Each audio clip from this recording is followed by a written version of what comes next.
Assalamualaikum warahmatullahi wabarakatuh. Alhamdulillah wa syukru lillah. Wassalatu wassalamu ala rasulillah. Habibina sayyidina Muhammad ibn Abdillah. Wa ala alihi wa ashabihi wa muwalah. A'inna ya Rabbana ala syukri ni'amik. A'inna ya Rabbana ala syukri ni'amik. A'inna ya Rabbana ala syukri ni'amik. Wa kama qad an'amta alaina bi ni'amin fasidna minha. Innaka anta ala kulli syai'in qadir. Ij'alna ya Rabbana minal muta'awinin 'alal birri wat taqwa wa minal mutahabbin fika. Alif ya Rabbana baina qulubina. Alif ya Rabbana baina qulubina.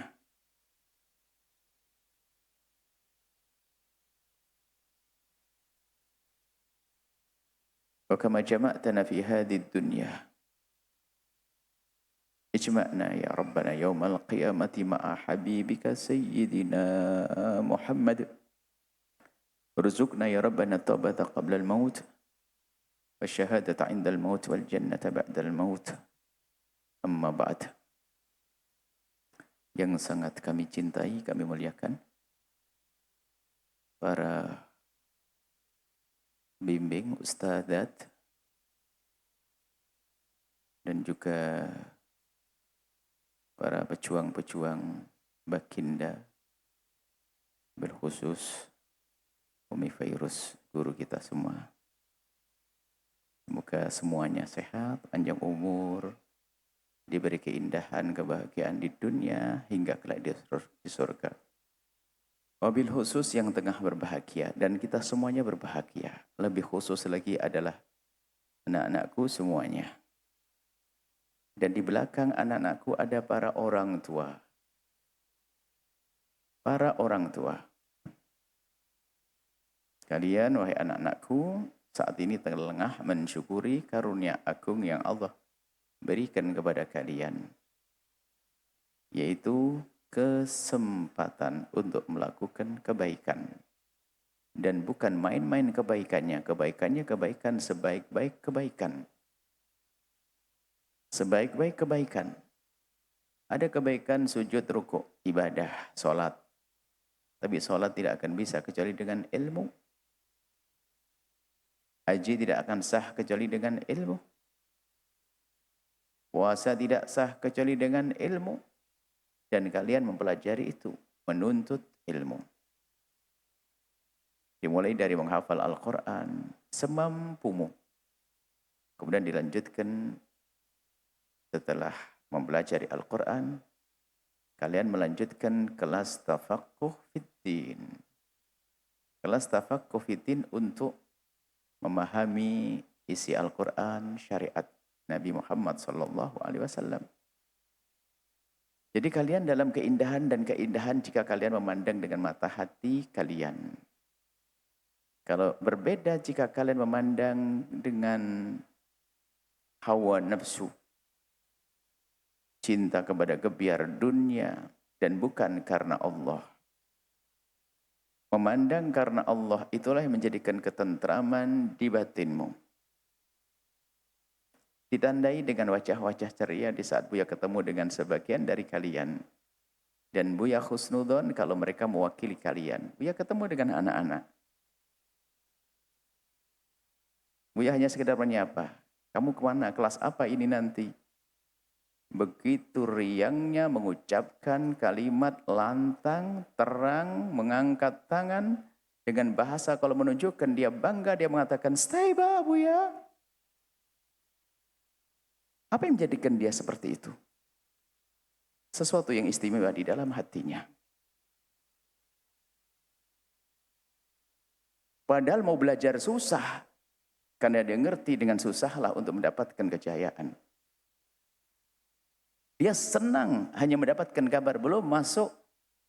Bahkan ada di antara mereka yang menanti-nanti, dan beruntunglah yang menanti-nanti. Yang menanti-nanti perjuangan adalah yang akan menemukan kejayaan. Semuanya harus dengan perjuangan. Dengan perjuangan kan sudah dijanjikan, inna ma'al usri yusra. Kemudahan yang besar dimulai dari kesusahan. Nabi itu kekasih Allah lah ya. Kalau bahasa sederhananya kekasih Allah kan minta apa aja dikasih. Tapi beliau ingin menikmati karunia-karunia Allah yang akan diberikan, dikasih mukaddimah dengan berjuang. Bersimbah darah. Geraham retak.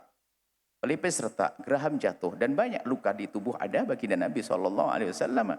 Dengan susah. Tapi susah itu adalah ada maknanya. Untuk membayar surga, untuk membayar kebahagiaan. Sehingga orang yang sadar akan kemuliaan enteng menjalaninya. Biarpun itu berat, aku masuk steba berat. Dan memang kita buat berat. Kenapa? Memang untuk menggapai pangkat tinggi. Maka sungguh beruntung jika hati kalian seperti yang Buya temui kemarin, dengan riang mengucapkan kalimat steba, doain steba Allah. Padahal di situ akan harus hafal ini, harus tahu ini, besok belajar ini, daurah ini, aneh ini. Karena memang orang ngerti masa depan kemuliaan ya nyantai saja. Seperti dalamnya laut bagi orang pemburu berlian tidak pernah takut. Dia akan berusaha untuk mempersiapkan fisik, maka berlatih untuk menyelam dan seterusnya menggunakan alat. Biarpun tahu dalamnya laut, tetap saja mereka akan menyelam. Kenapa? Di sana ada permata. Ini seperti inna. Jadi jadilah kamu seperti sebagian anak-anak itu. Namun ada sebagiannya lagi subhanallah dikuasai dengan kegelisahan. Seperti kalau hendak mendapatkan permata dia gelisah. Lalu kenapa seperti itu? Karena tidak ada mengerti indahnya permata. Dan ilmu kemuliaan di akhirat lebih agung daripada permata itu sendiri. Maka anak-anakku semuanya, pastikan kalian senang kalau harus naik pangkat, naik kelas. Adapun pendidikan di Staiba, memang kita upayakan semaksimal mungkin. Tentunya mungkin ada orang tua kalian yang mereka kelas ulama, kelas ustadz, suruh melihat bagaimana pendidikan di Staiba. Yang melihat bukan orang yang tidak pernah belajar, lain cerita. Orang yang tidak pernah belajar hanya dengar cerita katanya di sana bagus, katanya di sana, oh enggak, itu katanya. Tapi yang pernah belajar akan tahu, bisa mengukur bagaimana cara belajar. Kurikulumnya kayak apa, yang mengajar siapa, cara mengajarnya bagaimana, belajarnya seperti apa. Ada di Staiba. Dan yang masuk Staiba sendiri juga ada sebagian anak-anak yang mereka capek.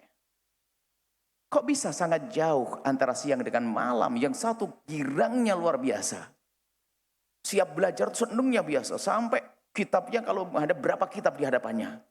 Buka buku setiap saat, tidak pernah berhenti. Dan dengan riang senang, tapi ada yang memang tidak bakat besar orang-orang itu. Bukan masalah cerdas tidak cerdas. Justru kalau dirinya tahu dirinya tidak cerdas, maka dia akan punya porsi waktu yang lebih untuk belajar dibanding yang lainnya. Karena dia ngerti kemuliaan.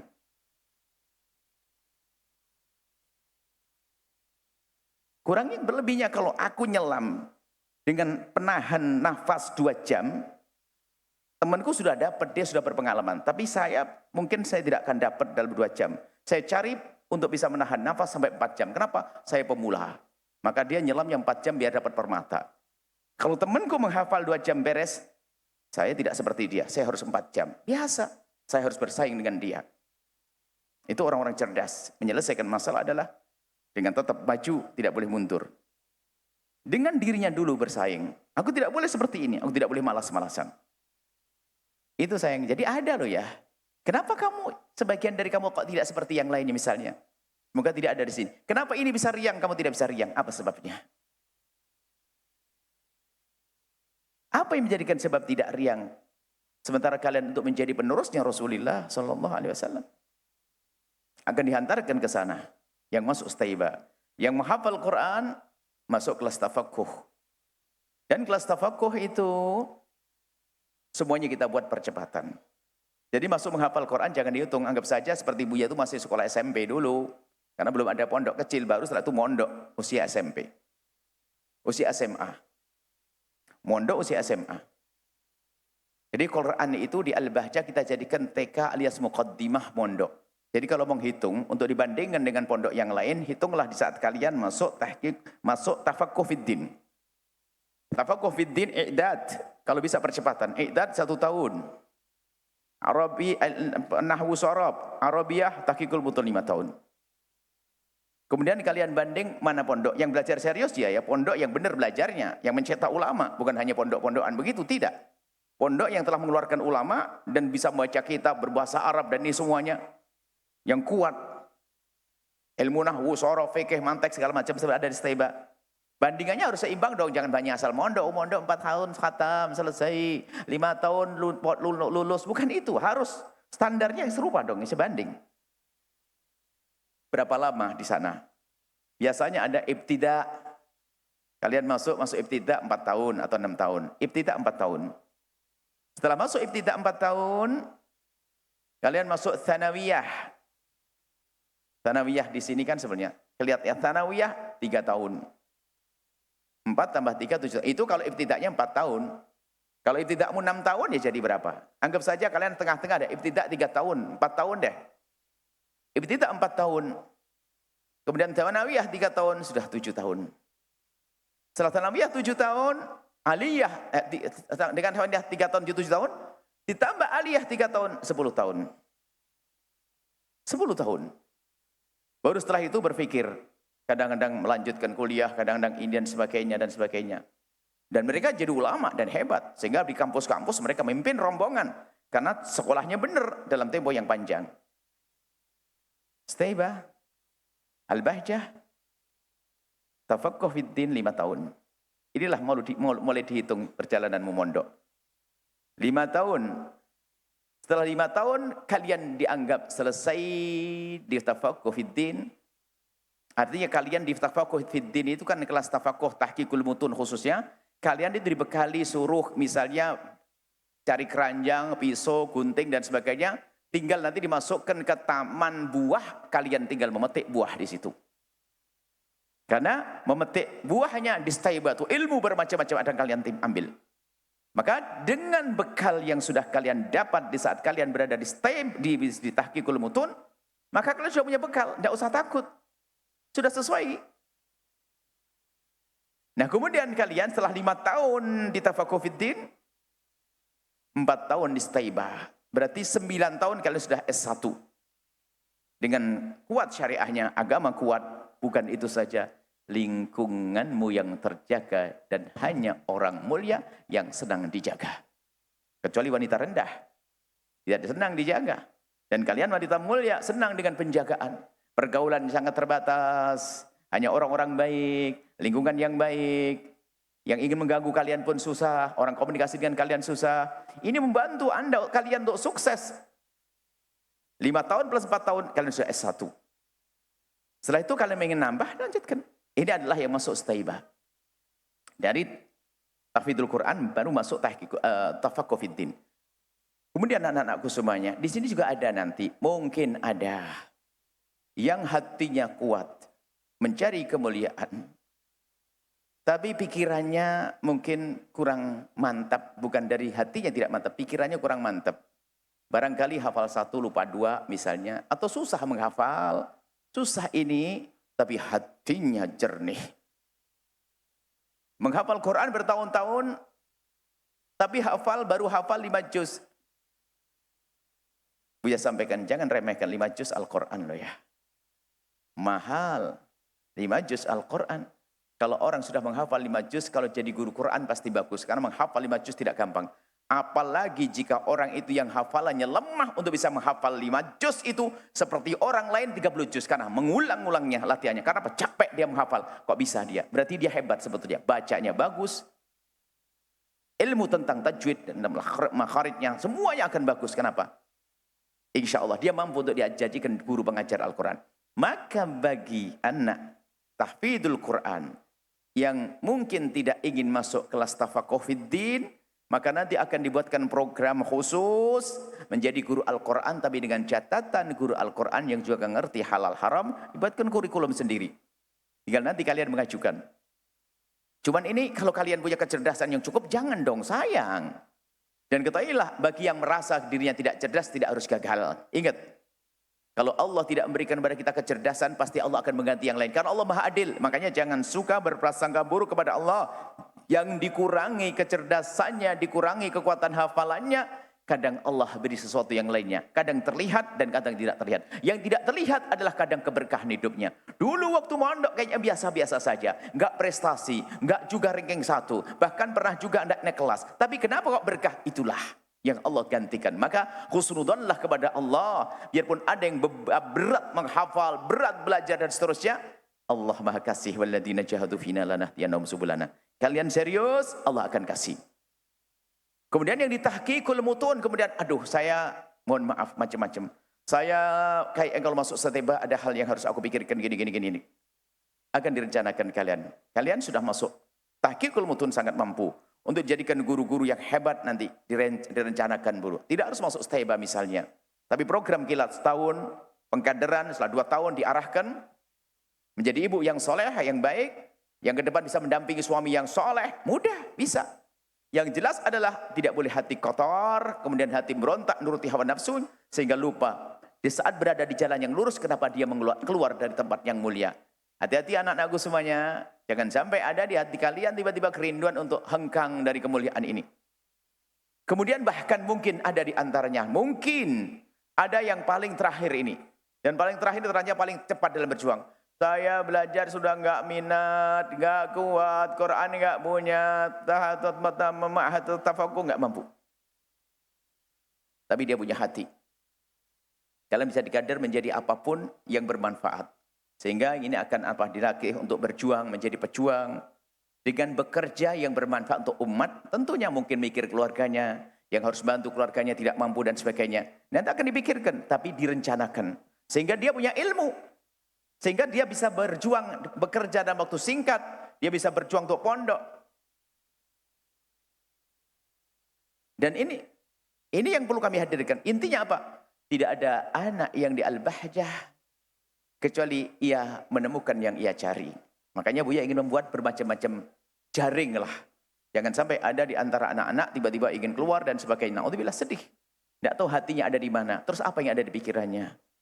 Mau kemana setelah itu? Masya Allah. Jadi jangan sampai ada kerinduan-kerinduan yang seperti itu. Jaga hatimu, istiqomah dalam kebaikan. Dan insya Allah kalian akan menggapai kesuksesan. Ini saja nak ya.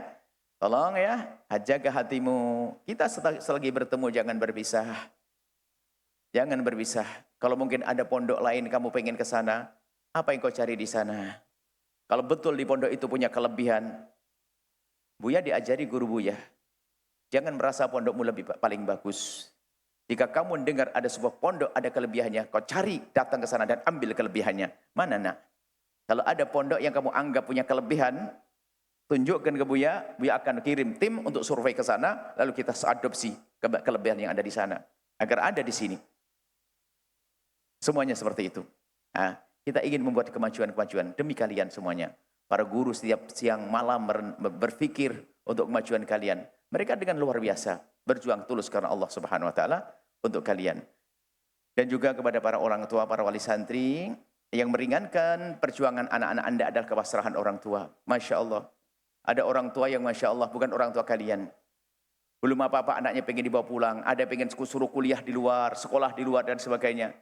Dia belum tahu bahwasanya capeknya nanti ngurusi anak-anak di luar. Dia tergolong orang tua yang tidak mensyukuri keberadaan anaknya di tempat yang mulia. Hati-hati wahai para orang tua.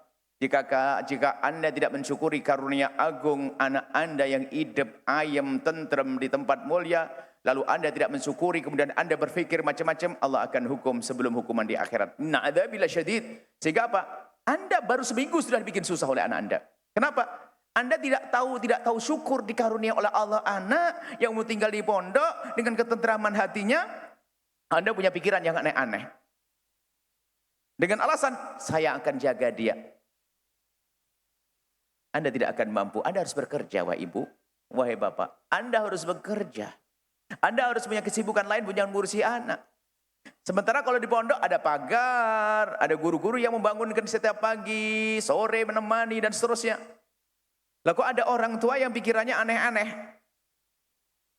Mungkin bisa kita katakan nasib.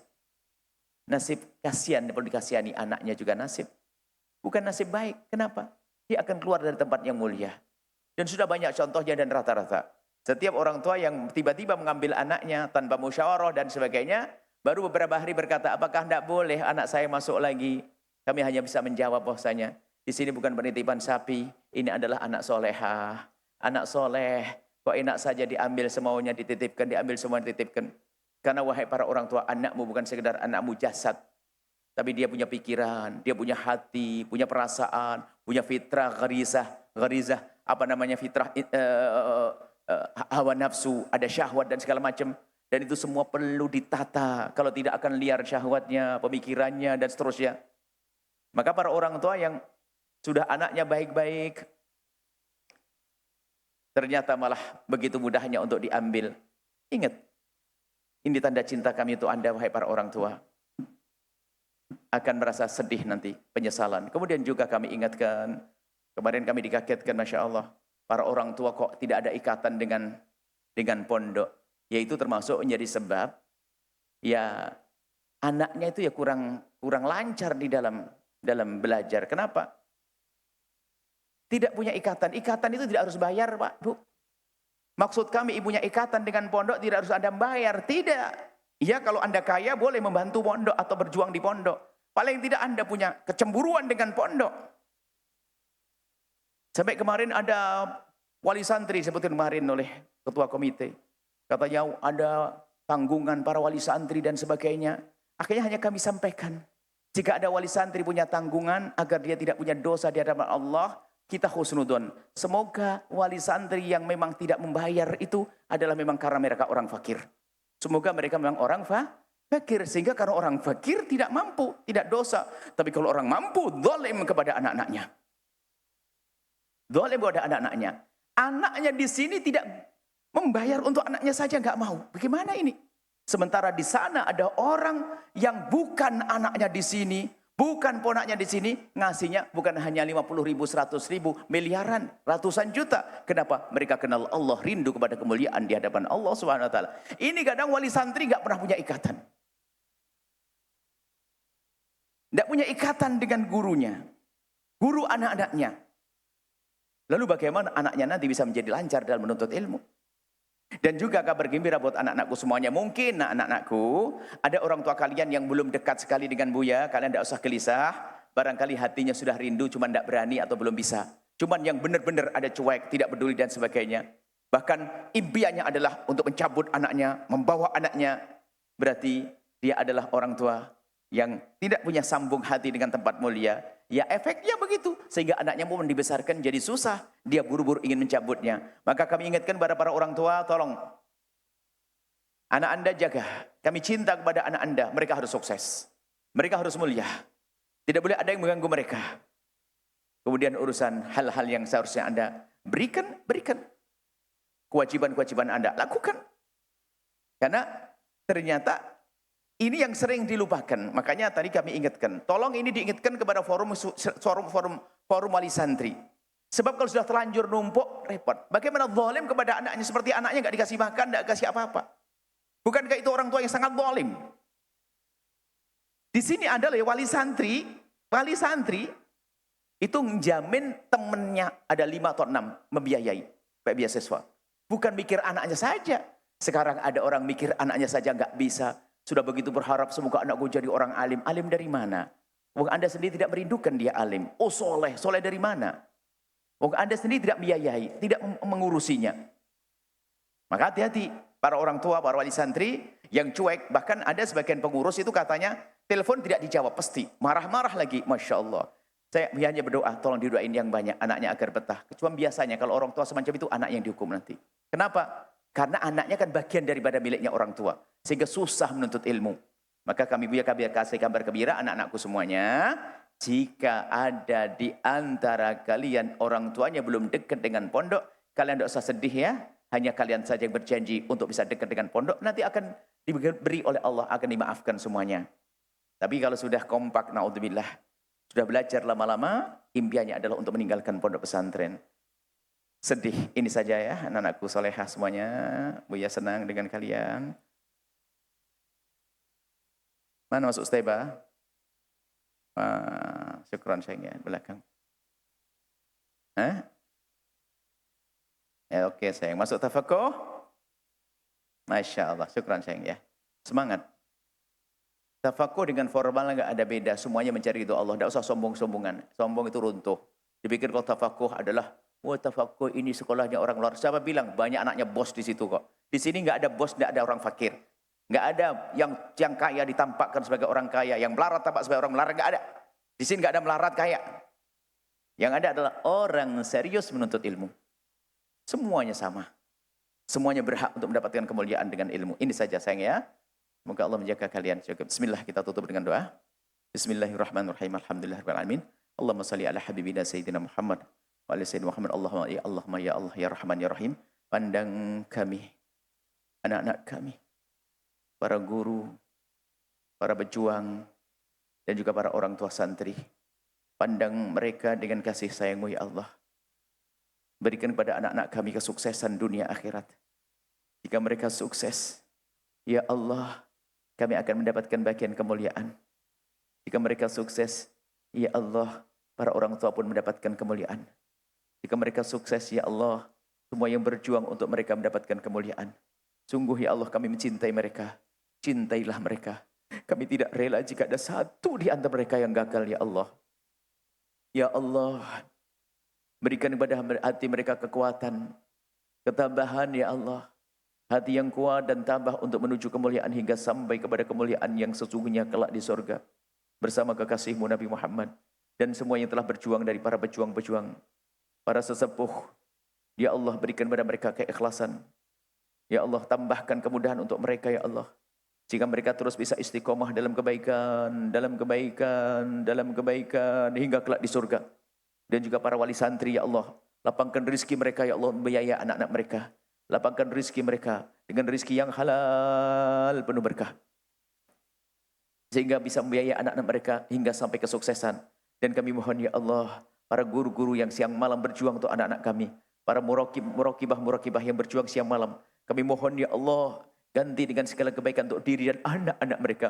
Mereka mengurusi anaknya orang ya Allah. Maka urusi anak-anak mereka dengan pengurusan yang khusus hanya dari-Mu ya Allah. Dan kami mohon ya Allah, anak-anak kami semua ya Allah, jaga hati mereka, jangan sampai ada yang berubah hati mereka. Ya Allah, kami tidak rela jika ada di antara mereka ya Allah yang kotor hatinya, kotor pikirannya, karena mendengar dari sana sini ya Allah sesuatu yang tampak seolah-olah indah, akan tapi belum tentu indah, bisa jadi menjerumuskan. Akan tapi kami mohon mantapkan hati mereka dalam kemuliaan ini ya Allah, dan jadikan kami dengan mereka hamba yang saling mencintai Kamu ya Allah. Jauhkan kami dari kebencian, kedengkian, dendam di antara kami. Dan kami mohon ya Allah, ya Allah, ya Allah, berikan kepada semua yang telah berjuang bersama kami segala kebaikan di dunia dan di akhirat. Kembalikan kepada mereka, keluarga mereka di dunia dan di akhirat dengan segala kebaikan. Dan kirimkan ya Allah kepada kami hamba-Mu yang tulus dan ikhlas, ahli surga-Mu yang bisa berjuang bersama kami. Dan kami mohon ya Allah, jadikan kami bersama mereka, jangan tinggalkan kami ya Allah. Kami mohon ya Allah, yang sempit rezeki lapangkan dengan rezeki yang halal penuh berkah, yang sakit sembuhkan, yang punya hutang mudahkan kami dalam bayar hutang-hutang kami. Dan kami mohon ya Allah, panjangkan umur kami dalam ketaatan serta sehat walafiat. Berikan kepada kami semua husnul khatimah, mati dalam keadaan iman. Dan kami mohon ya Allah, jadikanlah ucapan kami di akhir hayat kami kelak saat Engkau hendak mencabut nyawa kami. Kami ingin saat itu ya Allah, hati dan lidah kami mampu mengucapkan kalimat agung dan mulia, La ilaha illallah Sayyidina Muhammad Rasulullah. La ilaha illallah Sayyidina Muhammad Rasulullah. La ilaha illallah Sayyidina Muhammad Rasulullah sallallahu alaihi wasallam. Rabbana atina fid dunya hasanah wa fil akhirati hasanah wa qina adzabannar. Wa sallallahu ala Sayyidina Muhammadin wa ala alihi wa sahbihi wasallam. Walhamdulillahi rabbil alamin. Al-Fatihah.